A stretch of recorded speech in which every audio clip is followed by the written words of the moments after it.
Hello guys, আজকে আমি চলে যাচ্ছি গাজীপুরের ভাইরাল বিলে। তো গাজীপুরের ভাইরাল বিলটা নাম হচ্ছে মকর বিল। তো সেখানে কিভাবে যেতে হয় আর এই ভিডিওতে আপনাদেরকে সেটাই আজকে বলে দিব।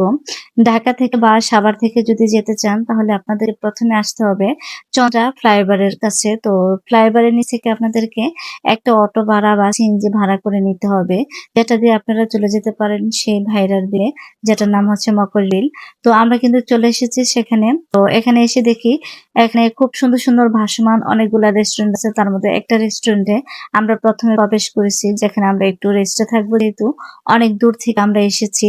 তো এই ভাইরাল জায়গাটাতে আসলে কিন্তু সবারই মন অন্যরকম হয়ে যায়।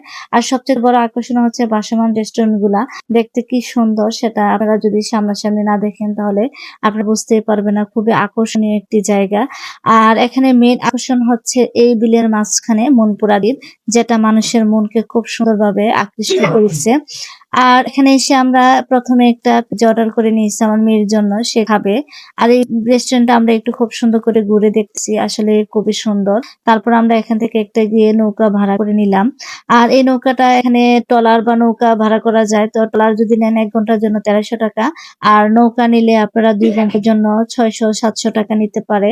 তো আমরা কি করেছি, একটা নৌকা নিয়েছি, আমরা আস্তে আস্তে ঘুরবো সেজন্য নৌকা দিয়ে খুব সুন্দর করে আমরা আস্তে আস্তে ঘুরবো, ঘুরে ঘুরে দেখবো। ট্রলার দিয়ে সে আকর্ষণটা আমরা পাই না।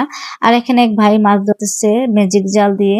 আর আপনার ভাই কিন্তু নদীতে এই বিলের মধ্যে এসে একদম হাত পা ছড়াই দিছে, সৌন্দর্য উপভোগ করতেছে। আর পানিটা কতটা সুন্দর, কতটা স্বচ্ছ সেটা বুঝতেই পারতেছেন। আমি কিন্তু বাদাম খাইতেছি আর যেতেছি। আর এখানের মনপুরা দ্বীপটাতে যাওয়ার জন্যই মূলত আমরা এই নৌকাটা ভাড়া করেছি। মনপুরা দ্বীপে যাওয়ার আগে হচ্ছে এই ভাসমান বাড়িটা পড়ে, যেটা সবারই নজর কাড়ে। দৃষ্টিনন্দনে একটা বাড়ি, খুবই সুন্দর। আসলে আমরা আস্তে আস্তে করে সেই কাঙ্ক্ষিত জায়গাটাতে পৌঁছে গেছি, যেটা হচ্ছে মনপুরা দ্বীপ, যার চতুর্পাশে প্রচুর পরিমাণে পানি, বিলের মাঝখানে। তো তো আর এখানে একটা প্রথমে আসতে গেলে তো আমাদের সবার নজর কাড়ে হচ্ছে এই গাছটা। এটার নামটা কি সেটা অবশ্যই কমেন্ট করে আমাদেরকে জানাবেন। আর এখানে আসার পরে দেখেন আমরা নৌকা থেকে আস্তে আস্তে করে নেমে যাচ্ছি, বিলটা ঘুরে ঘুরে দেখবো।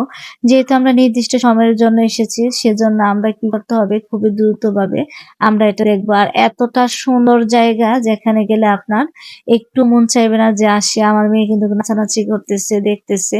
আসলে সবুজের সমারোহ, প্রকৃতি প্রেমী যারা আছে তারা এখানে গেলে আসতেই চাইবে না। আর যারা মানে কবি না, তারাও এখানে গেলে একটা কবি কবি ফিল হবে নিজের মধ্যে। তো আমরা কিছুক্ষণ ঘোরাঘুরি করে এখানে আমরা একটু রেস্টে থাকবো। আসলে জায়গাটা এতটা সুন্দর, তারপর কিন্তু আমরা এখান থেকে চলে যেতে হবে।